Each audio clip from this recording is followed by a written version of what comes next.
Oke, Total Politik jumpa lagi di konten teman mikir, dan kali ini konten mikir ini gue coba untuk lebih meluas ya, karena terkadang juga harus berdialog dengan berbagai macam profesi dan harus berdialog dengan berbagai macam pemikiran gitu, sehingga perspektif kita melihat politik menjadi lebih kaya dan lebih dinamis gitu, melihat problem-problem yang kita hadapi hari-hari ini. Dan bersama gue udah ada seorang ekonom kelas berat yang menjadi analis, menjadi pemikir, sekaligus menjadi pelaku di pasar modal.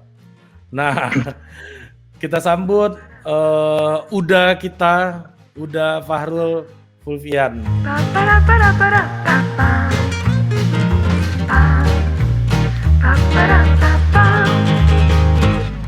Selamat datang, Uda. Halo, selamat malam. Apa kabarnya? Gimana, Mbak Ari? Sehat, Pak? Sehat. Uda Fahrul ini alumni FEUI dulu dah ya. Dan Iya, 3 benar. tahun di atas gua waktu kuliah di UI ini. Ya kayaknya kita nggak pernah ketemu dah waktu selama kuliah gitu. Iya, nggak Udah sempat senior, dulu. Ketemunya udah justru habis udah lulus ya. habis lulus, dan Ya. beberapa obrolan ini kita terpancing gara-gara diskusi di grup WA kita, Iluni Imami. Ini obrolan lokal sebenarnya.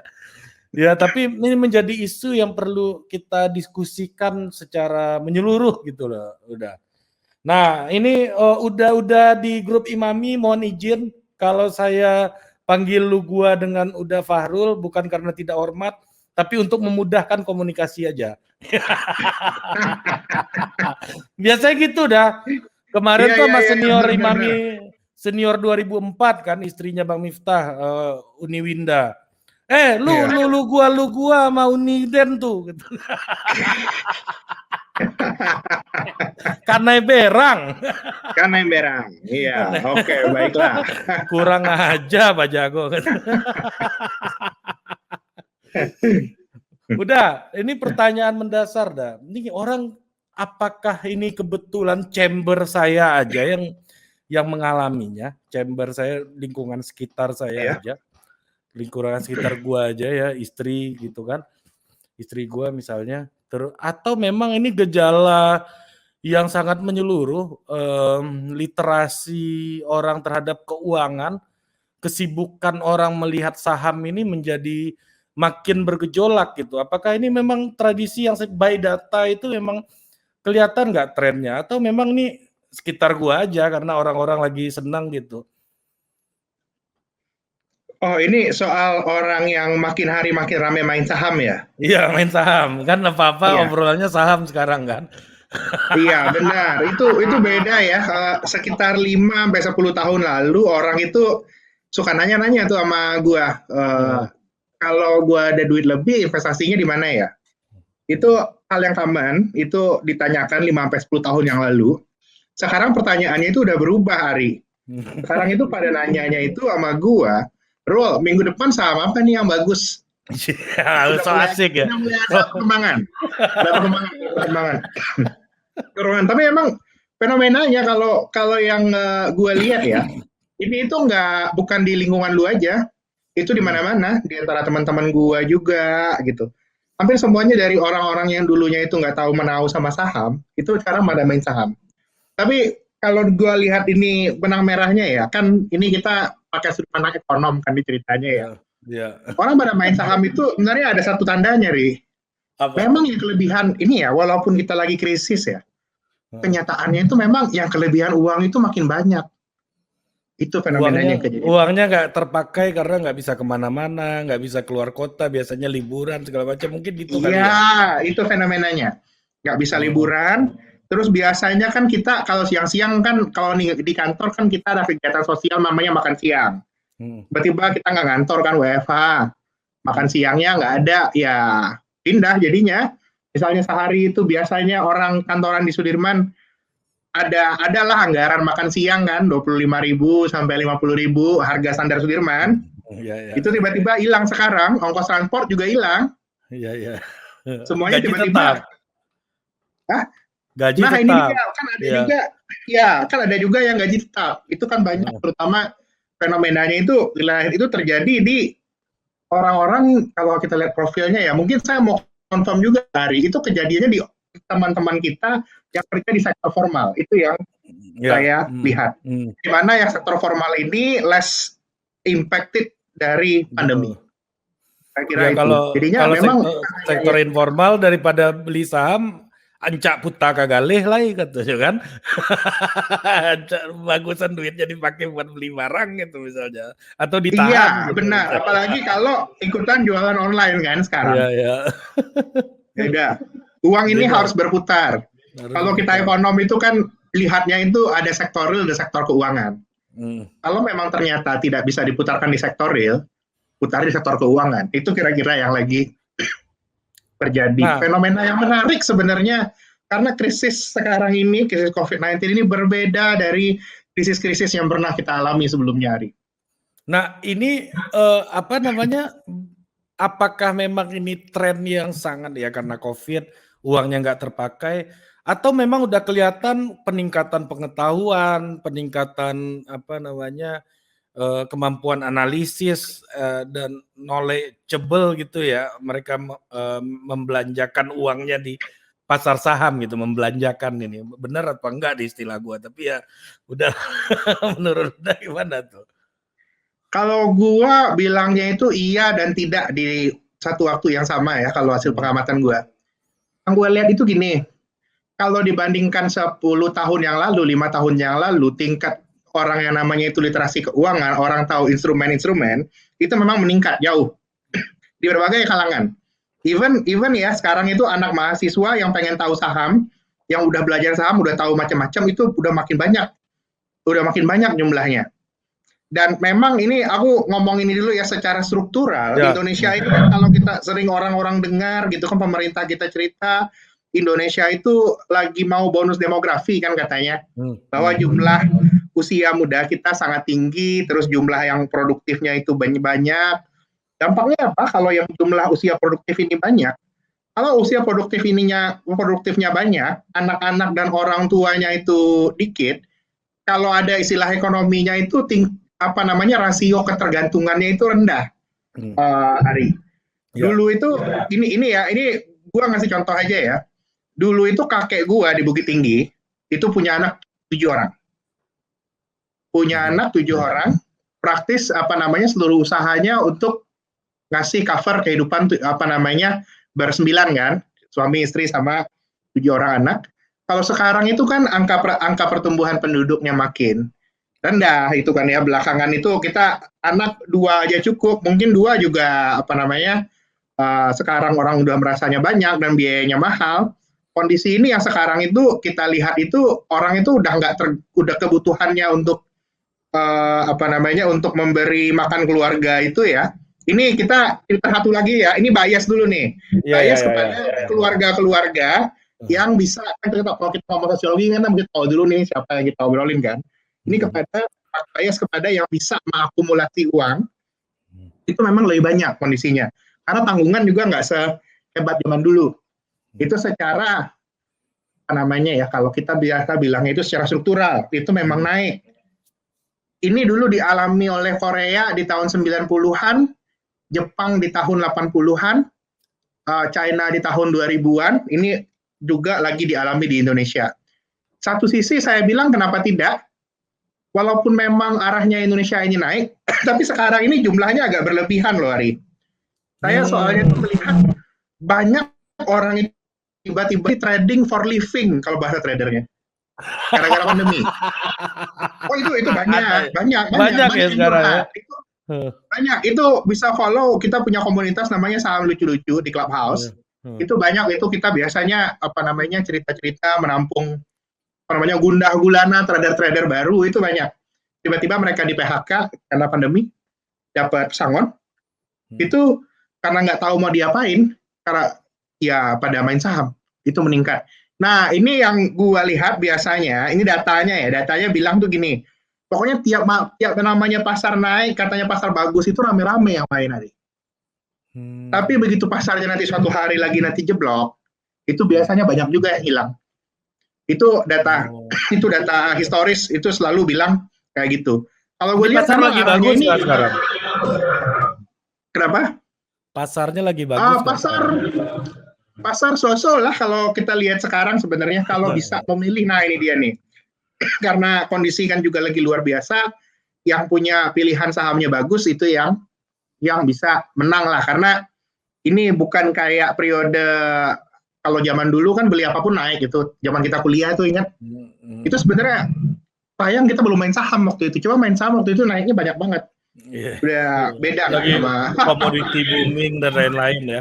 Iya benar, itu ceritanya komoditi boom. Sekarang itu lebih selektif. Nah ini menariknya nih, yang kejadian itu sekarang itu lebih selektif. Yang kata orang itu ekonominya itu lagi jelek. Entah kenapa itu juga ya. Orang yang main di pasar saham itu justru makin banyak. Ini mengejutkan loh sebenarnya. Ini Kenapa bisa terjadi? untuk sebuah negara ini baik atau tidak menurut Uda Farul? Maksudnya baiknya di mana, buruknya di mana ketika majority produktif age-nya ya, usia produktifnya ini masuk ke pasar keuangan dan bermain di situ yang sangat mana itu sangat spekulatif dan fluktuatif gitu ya. Masuk ke sektor itu, lebih banyak di sektor itu usia produktif kita, sementara sektor-sektor lainnya kan tidak terlalu tumbuh. Kita lihat pertumbuhan industri kita kan sangat stagnan nih hari ini. Kita lihat kontribusi industri terhadap PDB dari 2001 di angka 29%, sekarang tinggal di 19%-an gitu. Iya benar. Nah, ini gimana nih untuk ngelihat sebuah policy negara yang lebih komprehensif melihat sektor pekerja usia produktifnya ini yang berbondong-bondong masuk ke situ gitu. Kok ini jadi total ekonomi nih channel gua nih. tapi memang ngaruh itu. Salah satunya ya gue selalu lihat itu ekonomi sama politik ini nggak bisa hal yang dipisahkan. Politik mempengaruhi ekonomi, ekonomi juga mempengaruhi politik. Nah itu kembali ke masalah makin banyak orang yang main saham ini. Sisi positifnya itu menunjukkan tentang pendidikan financial literasi itu naik hari. Semua orang pelajaran berarti masyarakat kita makin pintar. Kelas menengah Indonesia makin pintar, bisa menabung, tahu mau dikemanain uang ini, itu better. Oke. Tapi di satu sisi lain, makin banyaknya orang yang masuk ke pasar keuangan ini sebenarnya merupakan salah satu indikasi bahwa sektor real kita itu macet. Itu yang kita lihat. Nah ini loh beda loh. Kalau aku biasanya kalau ketemu sama orang itu ngibaratkan gini. Ingat bandingin nggak? Kalau zaman kakek kita dulu itu bisa mereka berusaha menghidupi anak istri gitu kan, anaknya 7 orang itu tanpa perlu melakukan investasi macam-macam, tanpa perlu beli asuransi dan lain sebagainya. Sekarang walaupun kita cuma punya anak 2 orang, ini ya cerita-cerita anak muda zaman sekarang punya anak 2 orang, udah punya asuransi, punya saham, investasi dan lain-lain, belum juga cukup. Nah, kalau aku sih lihatnya ini mesti kita lihat dari 2 sisi ya. Memang makin pintar, cuman kenapa membuat makin pintar itu ketika kita makin pintar itu justru makin banyak hidup kita sedikit di satu sisi itu makin rumit, tapi entah kenapa juga makin sulit. Nah itu kan menarik kan, kita tadinya lihat kita makin maju harusnya hidup makin mudah, tapi kenyataannya nggak begitu. Itu satu sisi juga yang aku lihat, berbondong-bondongnya orang masuk keuangan ini bukan karena bukan hal yang terlalu baik juga sebenarnya. Kalau ternyata kita masuk keuangan, kenapa? Karena sulit nyari uang di sektor real. Itu juga fenomenanya yang terjadi sekarang. Itu waktu saya wawancara ya beberapa rekan-rekan yang tiba-tiba main saham di pandemi itu, banyak yang mereka lihat itu ya kita nggak ada prospek di sektor real. Saya tadinya dagang, tiba-tiba dagang saya tutup gitu, ya volume turun kan, prospeknya udah nggak lihat, PPKM ya dari modal yang masih ada mereka masih melakukan terpaksa mencari usaha lain karena real sektor kita lihat nggak jalan, ya main saham. Nah ini sebenarnya ironis jadinya ya. Nah ini satu lagi pertanyaan Anda. Jadi kalau kita ini nonton TV, habis presiden ngomong kebijakan apa, misalnya PPKM ini, itu selalu ada buntutnya sentimen pasar gitu, ada berita soal sentimen pasar, pasti implikasinya ke situ, ya kan? Ya. Terus pernah, waktu PPKM yang dulu, rem tangan daruratnya Gubernur DKI Anies Baswedan waktu itu, Ya. Gubernur Jawa Barat statement soal uang asing yang pergi gitu, dari Indonesia. Ingat nggak ada ada Iya, benar. kata-kata itu yang kita nggak tahu nih, ya kalaupun ada data, capital flow segala macam, ya gue juga nggak bisa baca datanya itu karena gue nggak punya ilmunya gitu ya. Iya. Nah, apa itu dah maksudnya sentimen pasar setelah sebuah kebijakan, sebuah statement kepala negara atau, sebuah keputusan politik tertentu ada implikasi sentimen, respon, kata-katanya kan kayak gitu, termasuk juga Iya. apa, capital, flow gitu kan ya, perpindahan kapital seperti yang Ridwan Kamil katakan waktu itu. Nah, itu penjelasannya seperti apa? Dah. Iya, jadinya pada dasarnya pasar itu ini dulu ya, ada dua pelaku di pasar keuangan di Indonesia. Ini di mana-mana sih, yaitu pelaku lokal dan pelaku internasional. Pelaku internasional itu yang disebutkan tadi itu tiba-tiba ada investor asing keluar dan lain sebagainya, dan itu memang dipengaruhi oleh sentimen. Sentimen ini gimana? Orang lihat kan di sini investasi itu ke perusahaan atau saham kan, terutama di Indonesia itu kan orang lihat kalau sampai seandainya PPKM ini diberlakukan, itu investor itu pada berhitung semuanya, bro. Ini kira-kira kalau PPKM ini kita hilang 1 bulan, ini contohnya di kuartal 3 ya, kita sudah kehilangan ekonomi kita 1 bulan, orang itu investor itu langsung menghitung, ini berapa banyak keuntungan dan penjualan yang hilang dari perusahaan retail gitu misalnya, yang terpaksa tutup. Mereka langsung hitung berapa pendapatan dari mall yang hilang, dan itu langsung berdampak ke harga sahamnya. Jadinya namanya sentimen ini seringkali ya ada sentimen yang benar memang justify kayak PPKM ini. Ekonomi tutup, terus pertumbuhan ekonomi turun, itu common lah ya. Terus beberapa kali juga ternyata sentimen itu nggak jalan, Anda. Karena karena ada beberapa hal yang memang berubah gitu. Kayak sekarang ini contohnya. Sekarang kan katanya kita sudah PPKM dari awal bulan. Ternyata IHSG nggak kemana-mana, nggak jatuh juga gara-gara PPKM ini. Memang ada faktor-faktor lain selain sentimen juga yang harus kita lihat. Kan pemerintah pada dasarnya sangat menjaga ini. Kenapa pemerintah sangat menjaga ini? Itu dia nih. Nah, pemerintah sangat menjaga ini karena pemerintah kan juga tiap tahun itu ngeluarin surat utang negara. Betul. Surat utang negara itu harus ada permintaannya dari investor baik domestik ataupun investor asing. Ya kalau investor asing ngelihat ya pendapatan pajaknya Indonesia nggak ngejar, ya nggak dibeli surat utang negara kita. Itu kira-kira. Kenapa kestabilan itu menjadi hal yang paling penting sebenarnya bagi pemerintah pengen itu kejadian. Suatu yang stabil. Tapi ini kita kadang mesti milih juga nih, mau sentimen aja atau mau jangka panjang. Kan kemarin orang ngelihat ada trade off katanya ekonomi sama kesehatan. Akhirnya ngejar-ngejar ekonomi juga, ekonominya kayak gini, kesehatannya kayak gitu kan, itu kejadiannya. Ya. Dan itu menjadi sentimen lain. Tapi kan sentimen itu ini lain, ya? bisa diciptakan gitu dah sentimen. Namanya sentimen di politik kita juga sentimen positif, sentimen negatif kan semuanya bisa di-engineer gitu dah. Apakah di pasar saham gimana dah?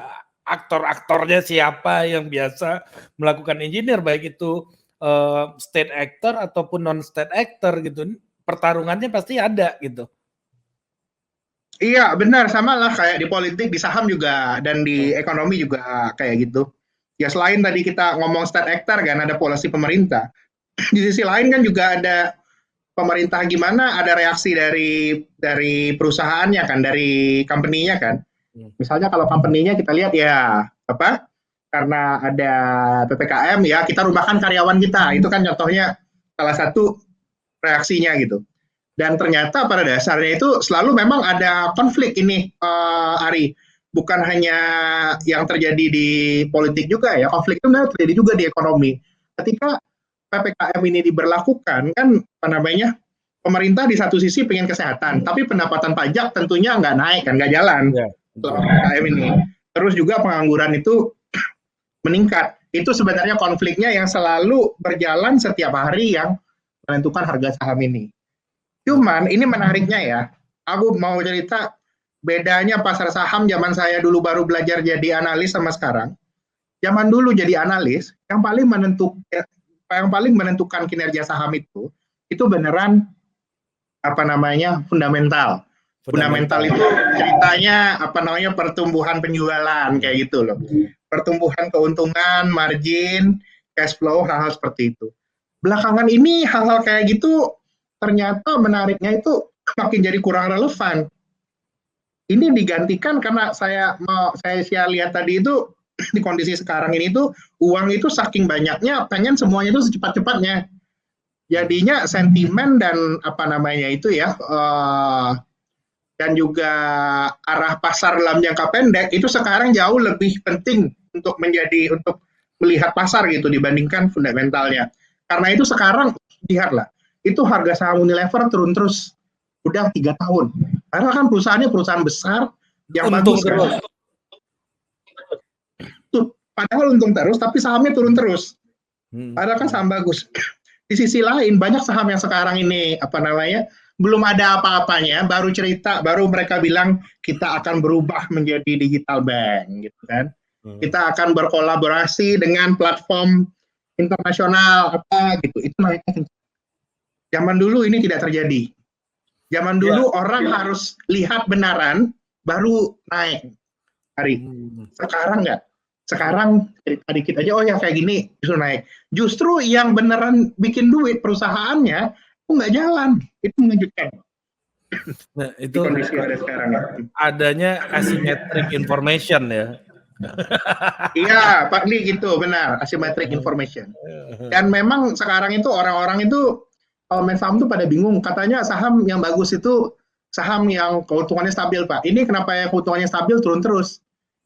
Kalau saya bilang ceritanya ya zamannya beda, Pak. Saya sudah bilangnya udah gitu aja ya. Nah, kalau ini karena udah menyinggung zaman nih ya. Kan banyak orang bilang pemerintahan Orde Baru dulu lebih stabil, lebih bagus gitu, capital flow masuk gitu ya. Apa bedanya negara yang demokrasi dengan negara yang setengah demokrasi atau pura-pura demokrasi gitu dalam hal pasar modal? Apakah memang pertumbuhan pasar modal negara yang tidak demokrasi itu memang lebih baik gitu, misalnya kayak Singapura, China hari ini gitu, ada nggak korelasinya kalau menurut Davaru? Karena tadi udah menyinggung soal masa lalu dan hari ini gitu. Oh iya, ini sebenarnya pembahasan menarik, Ari. Bukan hanya levelnya itu praktis, cuma juga sudah agak filosofis. Ya. Ini sama juga, ini pertanyaan yang biasanya muncul di kalangan alumni saya, alumni fakultas saya ya, kebetulan fakultas ekonomi. Yang berantem sekarang itu ya. Rektornya dari sana, tukang kritiknya dari sana, ketua BEM-nya dari sana, kepala humasnya dari sana. Sana semua tuh. Iya, ini saya cerita. Nah, makanya ini karena lagi rame, saya cerita dulu dari rootnya. Ini kalau mau lihat itu rootnya dari mana ya? Apakah memang kalau sekarang ini beda loh zamannya. Kalau zaman kita 10-15 tahun lalu, zaman kita masih kuliah, kita kan cerita bahwa yang bagus itu kan demokrasi, katanya kan. Kita berdemokrasi, pertumbuhan ekonomi tinggi, lalu naiknya ekonomi seperti China ini seakan mematahkan dominasi itu gitu. Dulu saya ingat waktu saya baru masuk itu buku yang diagung-agungkan itu Francis Fukuyama gitu, The End of History and the Last Man. Dan ternyata kalau yang kita lihat sekarang Fukuyama salah gitu. Dari cerita story-nya dia ya gitu. Lalu mau bahas cerita salah itu apakah benaran dia salah atau kayak mana?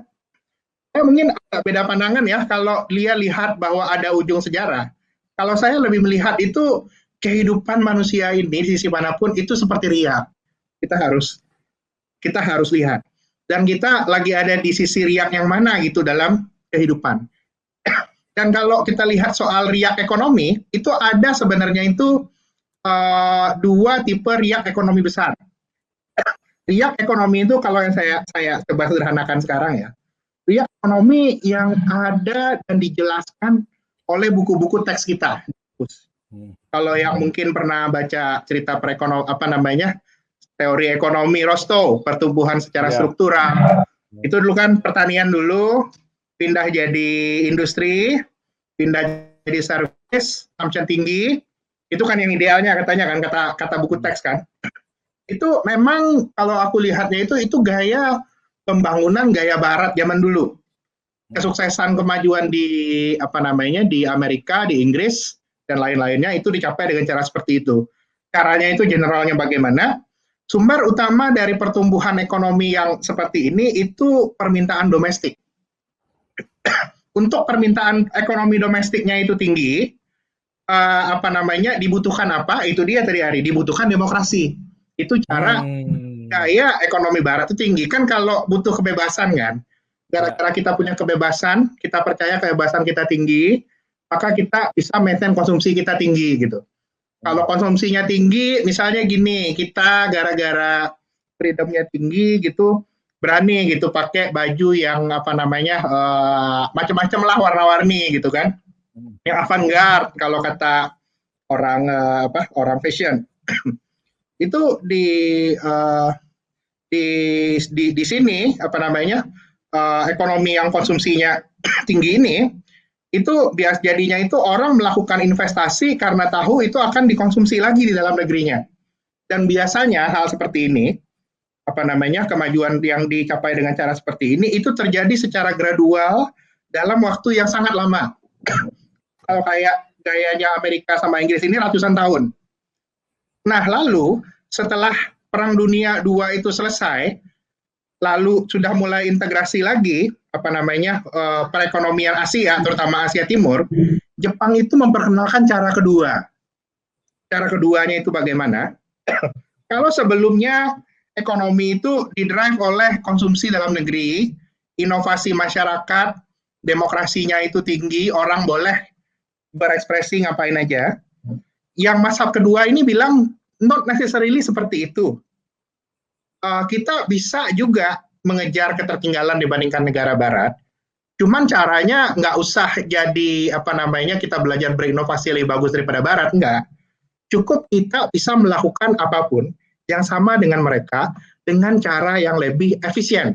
Bikin segalanya sesuatunya lebih murah. Itu kira-kira di satu sisi cara yang dilakukan oleh Asia Timur yang memang kalau mau segalanya lebih murah dan teratur, Ari, requirement dari degree of demokrasinya tidak setinggi ekonomi dengan consumption drive yang tinggi. Sama kita tahu kalau Amerika itu konsumsi masyarakatnya 70% daripada ekonomi. Di China, konsumsi masyarakat itu hanya 35% daripada ekonomi. Hampir separuhnya. Dan kita lihat itu ya, memang kalau kita lihat arahnya yang sekarang ini, kalau kita memang mau arahnya seperti gaya pertumbuhan Asia Timur, ya yang tadinya itu kan beda. Kalau Barat itu orientasinya domestic consumption.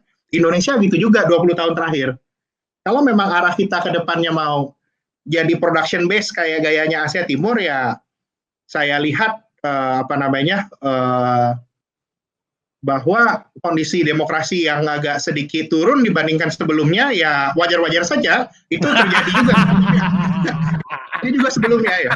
Terjadi juga sebelumnya di Jepang, jadi juga di China. Di China itu gaji susah naik loh, Ari. Itu benar loh. Itu benar loh. Zaman dulu ingat nggak? Dulu itu gaji pekerja UMR itu bisa pernah 20%. Itu zaman kita kuliah itu. Naik. Saya pernah itu awal 10 tahun yang lalu gaji itu naik 35%. Pernah. Saya pernah ini saya punya teman mantan pejabat intelijen Singapura. Jadi dia tanya, kita diskusi ngalor ngidul lah waktu kalau saya lagi gue lagi ada kunjungan kerja lah ke Singapura gitu, ada dinas ke Singapura gitu kan, pasti ngopi sama dia. Dia dulu di dinas intelijen, pernah di Foreign Affairs Singaporean military juga. Dia pangkat terakhirnya tuh kolonel kalau nggak salah, nggak sempat jenderal kawan nih. Nah dia pernah bilang gini, Gimana cara pertumbuhan ekonominya? Ya udah negara ada 2 cara katanya, di Singapura ini dan itu harus kalau lu bisa lakukan di Indonesia dan menurut gua, kalau lu bisa lakukan di Indonesia itu akan lebih ngeri Indonesia daripada Singapura katanya. Apa? Pertama, building your infrastructure, yang the second one is control your labor, control the union katanya. Jadi tapi Iya, benar. tapi nggak mungkin di negara lu karena ada demokrasi bos katanya. Kata dia kayak begitu. Iya, nah saya juga mau ceritakan tetangga kita, Singapura, itu sebenarnya partly dia melakukan hal yang mirip seperti Ya. yang dilakukan oleh China, Korea, dan Jepang.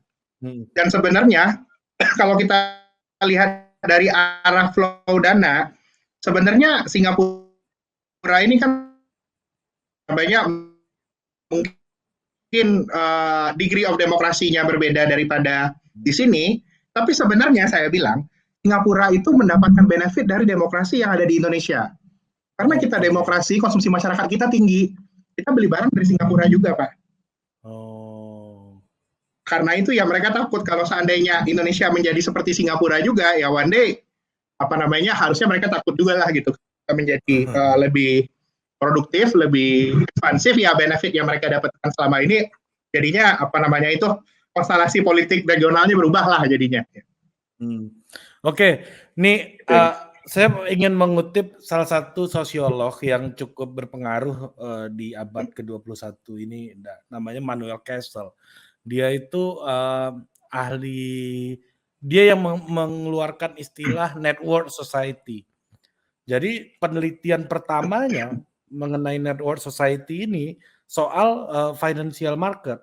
Jadi dia meneliti soal financial market itu sebagai wujud the new age of digital society gitu, menurut dia gitu. Jadi financial market itulah yang merupakan basic dari network society di dalam capitalism development gitu. Nah, dia bilang begini, the flow of power itu berbanding lurus dengan the flow of capital, berbanding lurus juga dengan the flow of information. Nah, jadi ada 3 hal itu gitu. Jadi orang yang punya power akan orang yang punya informasi akan punya uang dan akan punya kekuasaan, begitupun sebaliknya gitu. Itu dibolak-balik aja tuh semuanya tuh. Yeah. Nah, gimana udah ngelihat di Indonesia hari ini gitu, apakah pertama, apakah flow of capital dan flow of information kita ini udah cukup membuat udah mampu membuat kita punya bargaining gitu dalam sebagai sebuah sebuah emerging market gitu. Ya mengutip kata-kata Uda juga bahwa satu market akan saling terkait dengan market-market yang lain gitu ya. Nah, gimana udah melihatnya dah? Iya, pada dasarnya yang diceritain tadi itu pada dasarnya kan kalau kita lihat itu merupakan asal muasal kalau bahasa ekonominya itu capital accumulation kan. Iya. Yang pintar ngumpul sama yang pintar punya ide, terus ada yang punya uang, terus ada yang punya informasi dan ada yang punya kuasa. Ada yang punya kuasa, itu semuanya bersatu padu gitu. Dan kalau kita lihat apakah ini makin terjadi, iya makin terjadi sebenarnya kalau kita lihat di Indonesia ini. Kalau kita lihat di bursa sendiri itu ya, kalau aku lihatnya itu ada kecenderungannya itu beda. Bursa tahun 2007 sampai 2010 sampai sekarang itu agak beda loh. Karena saya lihat itu memang adanya pemusatan-pemusatan kekuatan ekonomi kan kita lihat juga itu ada perkubuan juga ya sebenarnya kalau di businessman kalau di Indonesia itu sebenarnya makin kentara juga dan dominasi perusahaan besar itu saya ceritain tadi kan akumulasi informasi, akumulasi pengetahuan dan akumulasi modal itu bersatu itu makin kuat sekali. Itu makin relevan sih ya kita lihat di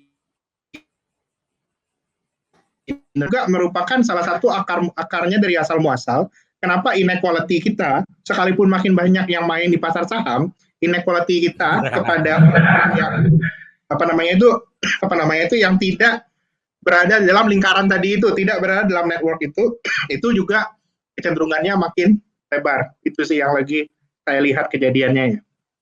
Memang lagi ada fenomena yang kejadian itu, pemusatan pengetahuan, kuasa, dan modal itu lumayan meningkat dari beberapa tahun terakhir ya. Ya, jadi kan sebenarnya bisa kita bilang ya nggak useful banget makin banyak orang masuk ke financial market ketika the concentration of capital terus information and power itu tetap di monopoli oleh konglomerasi tertentu gitu. Ada? Iya, halo. Iya sih, memang ya ada ya. Kalau cerita soal pemusatan itu ya memang hal yang agak concerning ya. Saya mau cerita sebuah fenomena menarik nih, fenomena yang saya alamin waktu saya kuliah dan totali berbeda sekarang. Waktu saya kuliah dulu, saya ketemu sama pengusaha batu bara, kaya banget, tapi ngeluh nggak punya uang, Ari. Nggak kaya banget, ngerti kan? Ngeluh nggak punya uang, benar nggak punya uang. Kenapa mereka ngeluh nggak punya uang? Uangnya mutar. Orang kaya uangnya mutar. Orang kaya uangnya mutar. Yang pegang uang siapa? Orang kaya nggak megang uang 10-15 tahun yang lalu. Mereka pegangnya bisnis. Mereka barang. Karena mereka percaya bisnisnya kencang, barangnya itu naik. Yang banyak uang itu justru orang biasa. Itu yang saya ceritain, itu zaman upah minimum masih bisa naik 20% gitu kan. Itu yang kita lihat. Justru karyawannya yang duitnya kencang gitu. Ya kencangnya dalam ukuran masing-masing lah ya, ukuran karyawan bukan ukuran bos. Beda lah tetap. Kalau sekarang itu kondisinya itu kebalik. Kalau saya ngomong sama bisnismen itu rata-rata kebanyakan uang. Itu kayak Astra, itu sudah berapa kuartal itu cash on hand-nya ya. Ini uang yang ada mereka pegangin itu di atas 20 triliun. Bingung mau dikemanain. Apa itu? Ya kenapa? Karena pandemi ya. Di sisi lain, itu yang kejadian ya, itu ada corporate, terus ada yang kayak teman-teman Ari tadi, bahwa kegiatannya nggak ada pada main saham, uangnya nggak mutar kan. Di satu sisi ada lagi yang unfortunate, yang memang harus kita support, yang juga sangat terdampak oleh kebijakan kayak PPKM, PSBB kemarin. Mereka harus kerja harian gitu, lalu pendapatannya juga harian.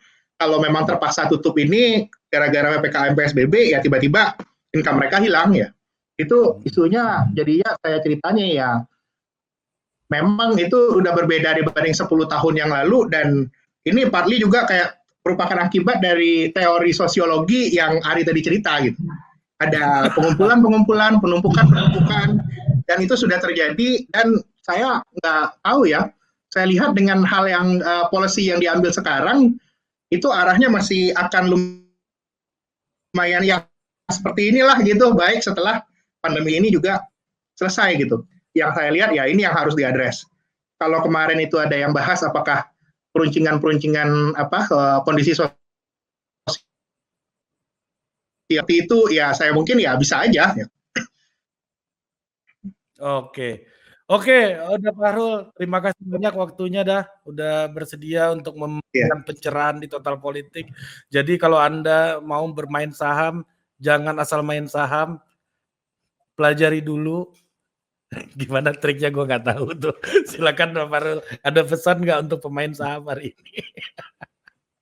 Ada pesan nggak ada untuk pemain saham hari ini? Singkatnya. Ya kalau mau ya pesan saya sama main saham itu intinya gini, pemain saham itu ini ya yang mau sabar yang bisa menang itu biasanya yang kuat yang memang ini ironinya di pasar saham. Biasanya yang beneran untung itu adalah yang nggak butuh untung, Ari. Yang nggak butuh untung dalam waktu dekat itu biasanya untung. Iya. Memang mau nabung gitu ya. Biasanya itu kalau memang mau nyari untung cepat gitu ya jangan lupa aja gitu. Biasanya yang menang di pasar modal itu orang yang punya kapasitas untuk nahan lama gitu di pasar modal, bukan sebulan 2 bulan ya. Ya, kalau memang kalau memang ada kebutuhannya cash flow yang cepat, aku sih sarankannya ya tetap harus nyari ke sektor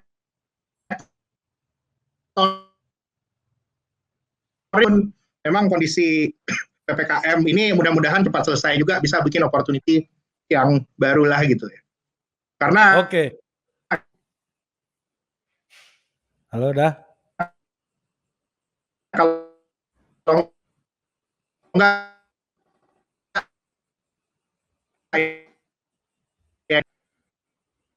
Halo, halo. halo ya oke ya. Sorry tadi putus ya. Ini agak kurang Oke. stabil ini. Oke, karena apa tadi? Tadi terakhir karena sampai situ tadi udah?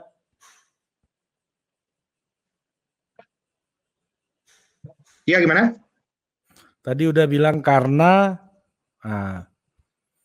PPKM ini Oh karena gitu. Oh iya. Enggak ini kalau saya bilang segini aja karena ini ya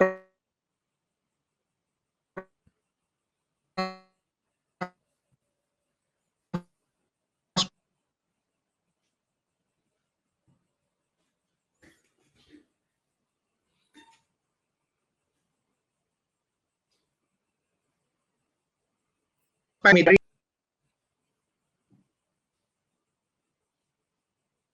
Ya. ya dah. Halo. Iya, oke. Oke, terima kasih Dah Farul. Iya, siap. Nanti kita sambung lagi ya.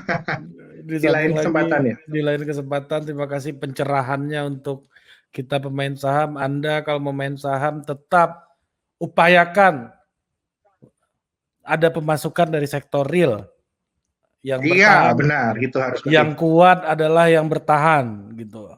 Survival of the fittest, yang paling adaptif. Yes. Yang paling adaptif, benar sekali. Teori Darwinian evolusi itu masih relevan di dalam pasar saham. Gitu. Iya. Oke, Dah Farul, terima kasih banyak. Sampai jumpa lagi di Total Politik berikutnya.